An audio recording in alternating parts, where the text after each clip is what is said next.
Dear students, आज से पहले हमने single source shortest path problem के लिए डिफरेंट टेक्निक्स का मुताला किया।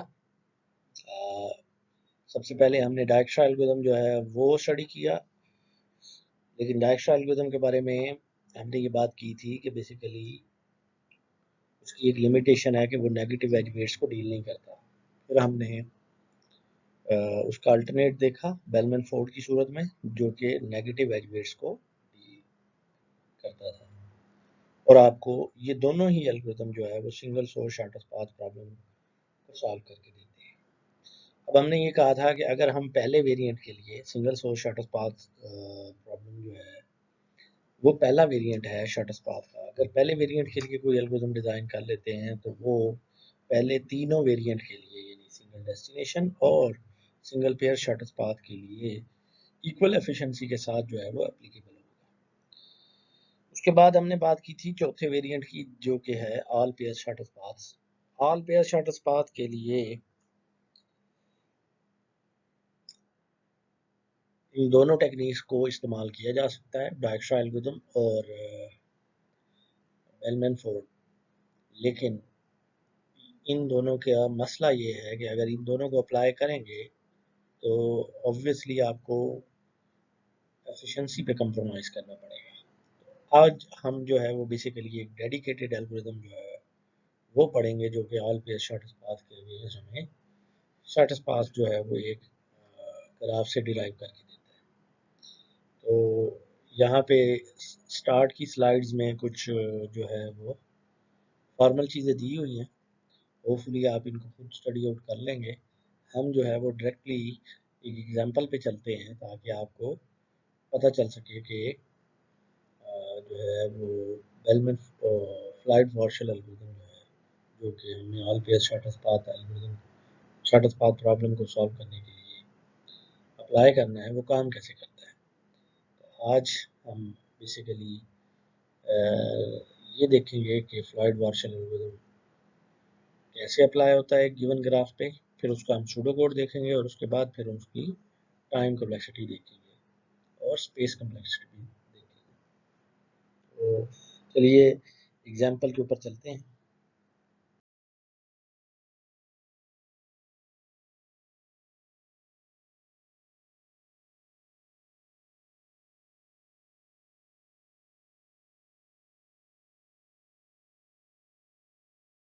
तो यहाँ पे ये चीज़ मैं वाज़ह करता चलूँ कि फ्लॉयड वार्शल एल्गोरिथम बेसिकली जो है वो डायनामिक प्रोग्रामिंग बेस्ड एल्गोरिथम है।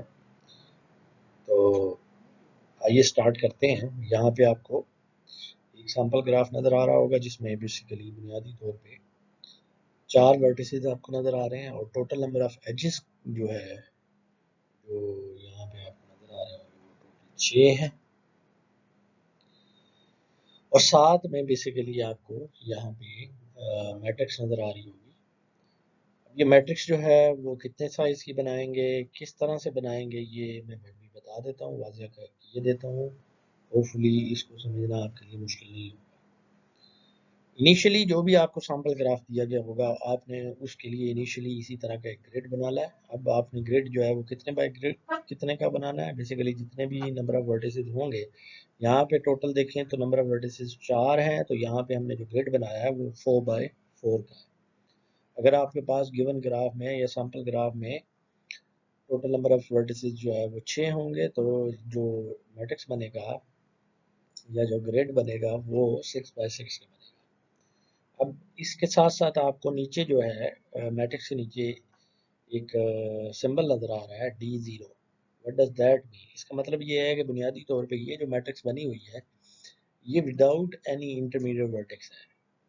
ठीक है, किसी भी इंटरमीडिएट वर्टेक्स को कंसीडर किए बगैर जो एक वर्टेक्स से दूसरे वर्टेक्स पे एज मौजूद हैं उन्हीं को मद्देनजर रखते हुए ये मैट्रिक्स जो है वो बनाई गई है। जो भी एज है उसका बेसिकली जो भी मुतलका वेट है वो वहाँ पे लिखा गया है। और अगर किसी पर्टिकुलर वर्टेक्स से दूसरे वर्टेक्स पे एज एग्जिस्ट नहीं करता तो उस सूरत में हमने वहाँ पे इन्फिनिटी लिखा हुआ है। तो यहाँ पे आपको मैट्रिक्स के अंदर 5 इन्फिनिटी भी बल्कि 6 इन्फिनिटी जो है वो नज़र आ रही है।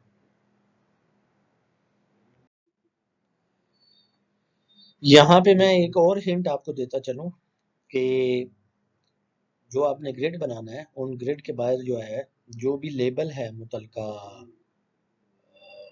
ग्राफ के वर्टिसेस का वो आपने लिख लेना है।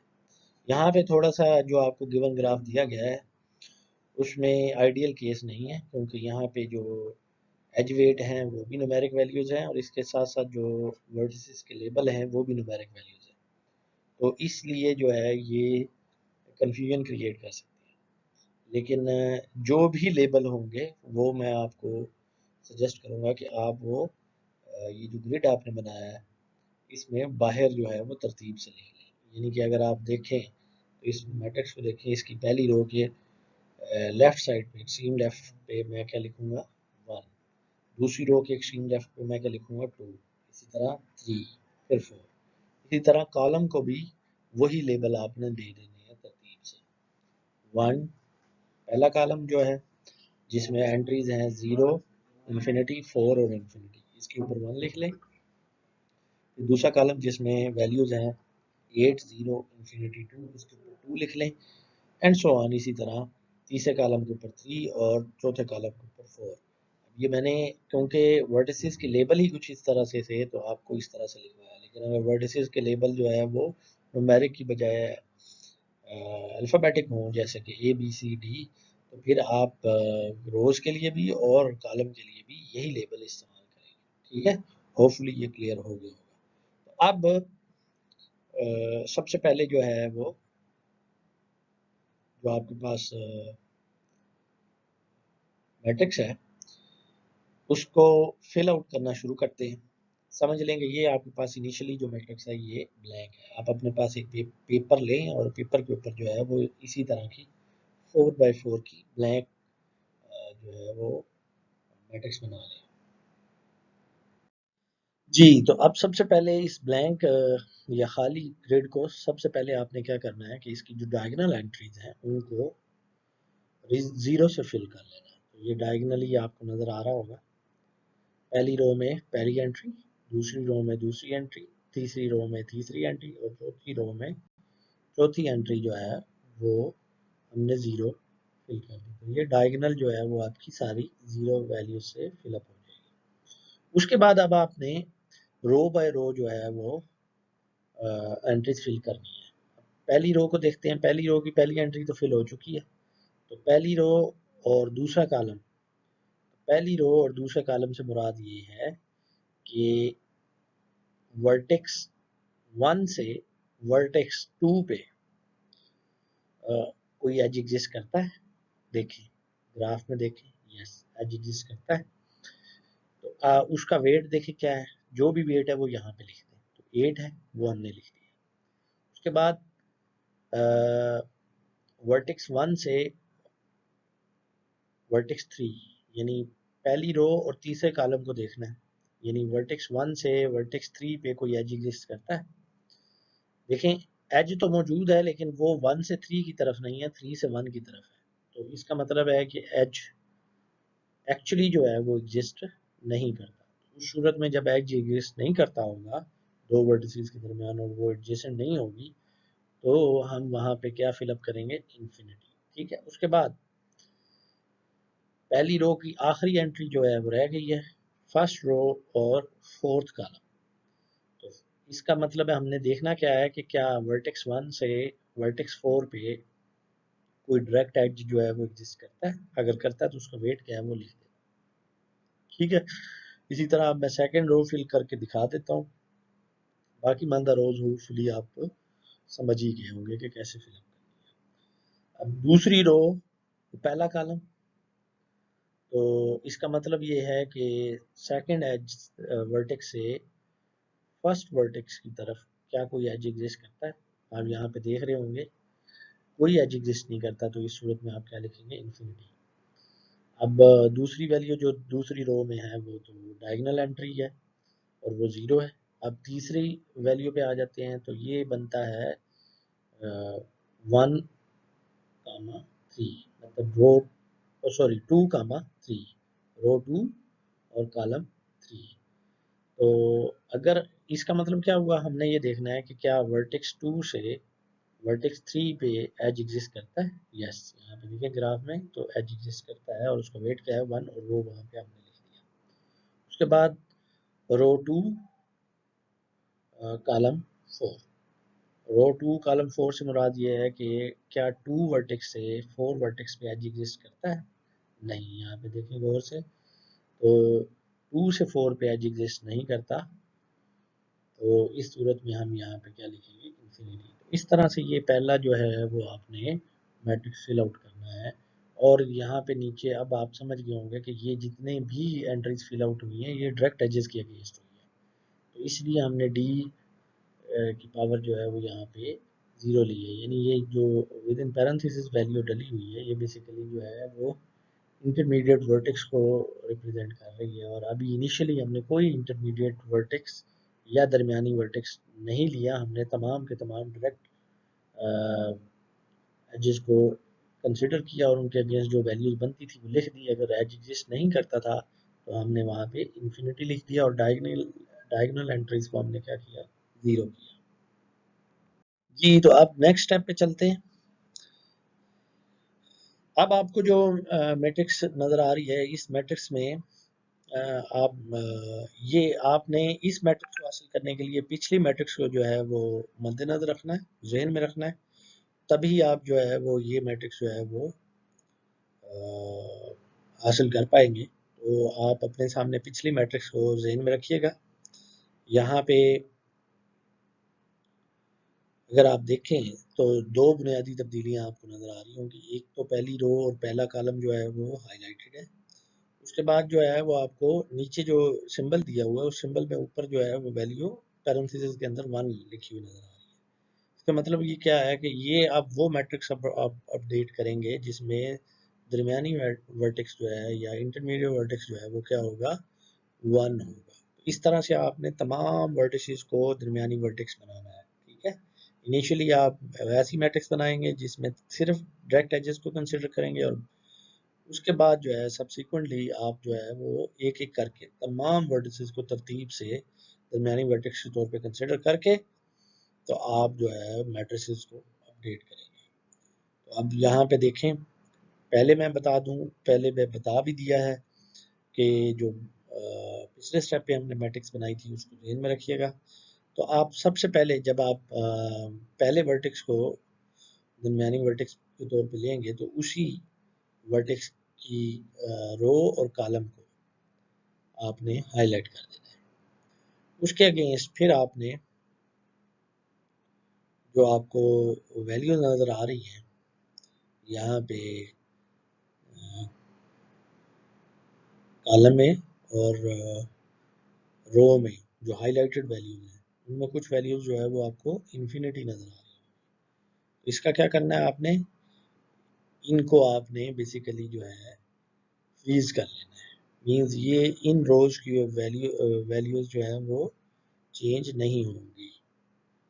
होपफुली ये बात आपको समझ आ गई होगी। जी यहाँ पे ये बात नोट कर लें कि सबसे पहले हमने रोज और कॉलम को फ्रीज करना है। सबसे पहले तो वो रोज और कॉलम जो है वो फ्रीज हो जाएंगी ऑटोमेटिकली जो कि हाईलाइटेड है। तो पहली रो और पहला कॉलम जो है अब इसकी वैल्यूज आपने क्योंकि ये हाईलाइट की हुई हैं तो ये तो चेंज नहीं होगी, ठीक है।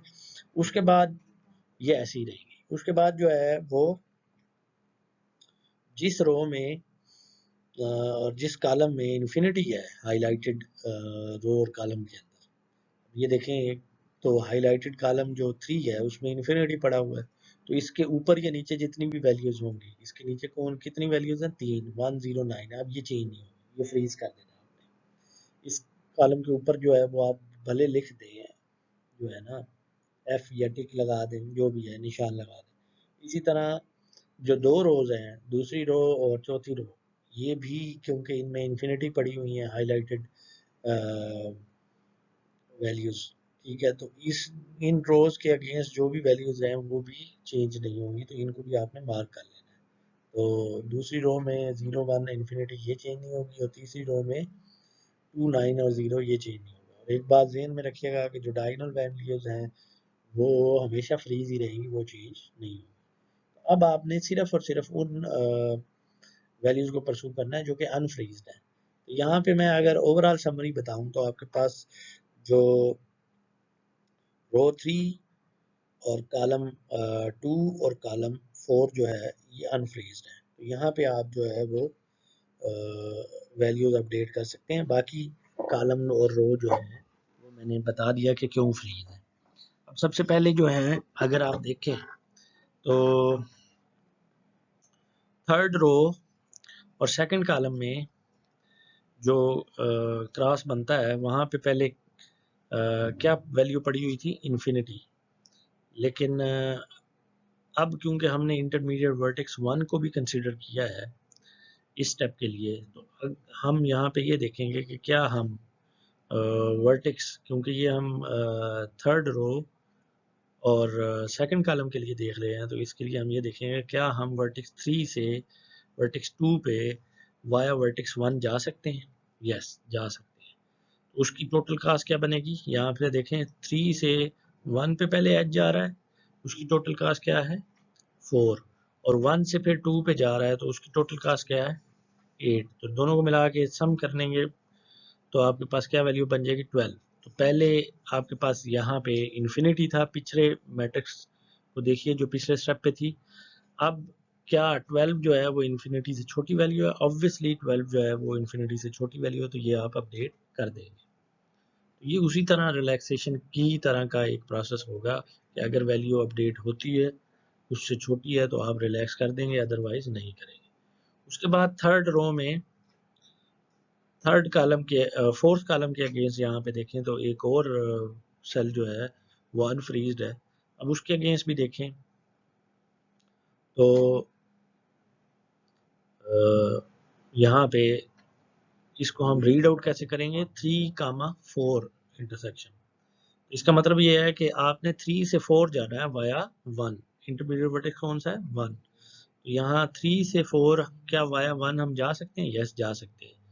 तो 3 से 1 पहले गए तो टोटल कास्ट कितनी बनी 4, और 1 से 4 गए तो कितनी बनी टोटल कास्ट 4 + 1 5। तो पहले यहाँ पे क्या था, पिछले मैट्रिक्स में देखे तो यहाँ पे क्या था इन्फिनिटी, तो अब हमने ये रिलैक्स कर दिया। तो इस तरह से ये हमारे पास जो है वो रिजल्टेंट मैट्रिक्स आई है। और इसकी जो सब्सिक्वेंट स्टेप्स हैं वो भी मैं आपको डिटेल में बता देता हूँ, लेकिन होपफुली यहाँ पे सबसे पहले आपने क्या करना है, एक तो हाईलाइटेड रोज और कॉलम को फ्रीज कर देना है, उसके बाद उन रोज और कॉलम को फ्रीज कर देना है जो कि इन्फिनिटी के साथ हैं, यानी जिनमें जो हाईलाइटेड कॉलम या रो है उसमें इन्फिनिटी पड़ा हुआ है। और उसके बाद जो है डायगोनल एंट्रीज तो मैंने पहले ही बताया था आपको, ये फ्रीज रहेंगी।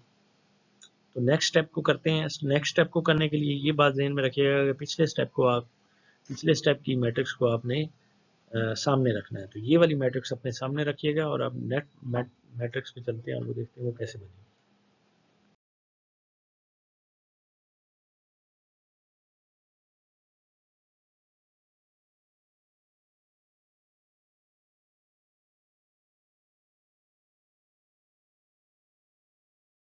जी, नेक्स्ट स्टेप पे जाने से पहले मैं इसका शॉर्ट वर्कशॉप बता दूं। ये तो मैंने ग्राफ के लिहाज से बताया था। आप लोगों ने क्या करना है, जो भी करस्पॉन्डिंग सेल को आपने फिल करना है, मिसाल के तौर पे ये जहाँ पे आपको सर्कल नज़र आ रहा है और जहाँ पे 12 नज़र आ रही है वैल्यू, इससे पहले यहाँ पे क्या था इन्फिनिटी। तो आपने क्योंकि इस सेल को जो है वो अपडेट करना है, तो इस सेल के लेफ्ट साइड पे उस तरफ आपने मूव करना है जहाँ तक कि आपको हाईलाइटेड वैल्यू रो में ना मिल जाए। तो यहाँ पे इसके लेफ्ट साइड पे क्या है 4, और इसी तरह इसके ऊपर की तरफ जाएं या नीचे की तरफ जाएंगे डिपेंडिंग अपॉन द सिनेरियो। यहाँ पे हाईलाइटेड रो क्योंकि ऊपर की तरफ है, तो आप ऊपर की तरफ देखेंगे तो यहाँ पे हाईलाइटेड वैल्यू क्या है 8, उस करस्पॉन्डिंग सेल के अगेंस्ट। तो अगर इन दोनों को ऐड करें तो यहाँ पे क्या बनता है 12। ठीक है। और इसी तरह अगर आप वो उस सेल को देखें जिसमें इस वक्त हमने अपडेट 5 कर लिया, इससे पहले यहाँ पे इन्फिनिटी था, तो इसको भी आपने रिलैक्स करना होगा। तो आप इसके एक्सट्रीम लेफ्ट पे जाएंगे और उस हाईलाइटेड वैल्यू को देखेंगे जो कि इसके लेफ्ट पे पड़ी हुई है। अब ये सिनारियो जो है वो वेरी भी कर सकता है, हो सकता है हाईलाइटेड कॉलम जो है वो राइट साइड में हो, तो आपने हाईलाइटेड कॉलम की तरफ मूव करना है। अब हाईलाइटेड कॉलम जो है वो लेफ्ट साइड पे है, तो उसकी तरफ मूव करेंगे, उधर वैल्यू क्या लिखी हुई है 4, और हाईलाइटेड रो की तरफ बढ़ेंगे जो कि बेसिकली ऊपर की तरफ पड़ी हुई है, और वहाँ पे वैल्यू क्या पड़ी हुई है 1। 4 + 1 क्या हो गया 5। तो ये दोनों वैल्यूज जो है वो आप इस तरह से अपडेट करेंगे। जी, तो होपफुली आपको जो है वो पिछले स्टेप पे समझ में आ गया होगा। अब नेक्स्ट स्टेप पे चलते हैं, लेकिन नेक्स्ट स्टेप पे जाने के लिए आपको पिछले स्टेप को मद्देनजर रखना होगा। नेक्स्ट स्टेप में इंटरमीडिएट वर्टेक्स जो है वो हम 1 की बजाय अब 2 ले रहे हैं, और इसलिए हमने सेकंड रो और सेकंड कॉलम को हाईलाइट कर देना है, और उसके बाद ये तो एजेस, ये रो और कॉलम तो जो हाईलाइटेड है ये तो फ्रीज हो जाएंगे। इसके बाद जो है वो आपने उन रोज और कॉलम को फ्रीज करना है जिनमें हाईलाइटेड रो और कॉलम में इंफिनिटी पड़ा हुआ है। यहाँ पे कॉलम में देखें तो हमारे पास जो है हाईलाइटेड कॉलम में कोई वैल्यू इंफिनिटी की नहीं है, तो इसका मतलब है दूसरी रो के अलावा बाकी तमाम रोज जो है वो आप रिलाइज कर सकते हैं। ठीक है, लेकिन अगर हम बेसिकली जो है वो हाईलाइटेड रो को देखें, सेकंड रो को, तो पहली और आखिरी एंट्री जो है वो इंफिनिटी है। अब यहाँ पे देखें तो जो हाईलाइटेड रो है उसमें दो इंफिनिटीज हैं, एक पहले कॉलम में और एक आखिरी कॉलम में। तो ये दोनों कॉलम जो है वो फ्रीज हो जाने हैं, यानी इसके ऊपर नीचे जितनी भी वैल्यूज हैं 0, 4, इंफिनिटी पहले कॉलम में, और 1, 5, 0 ये फ्रीज हो गया। तो अब हमारे पास जो फ्रीज रोज और कॉलम है वो कुछ यूँ है।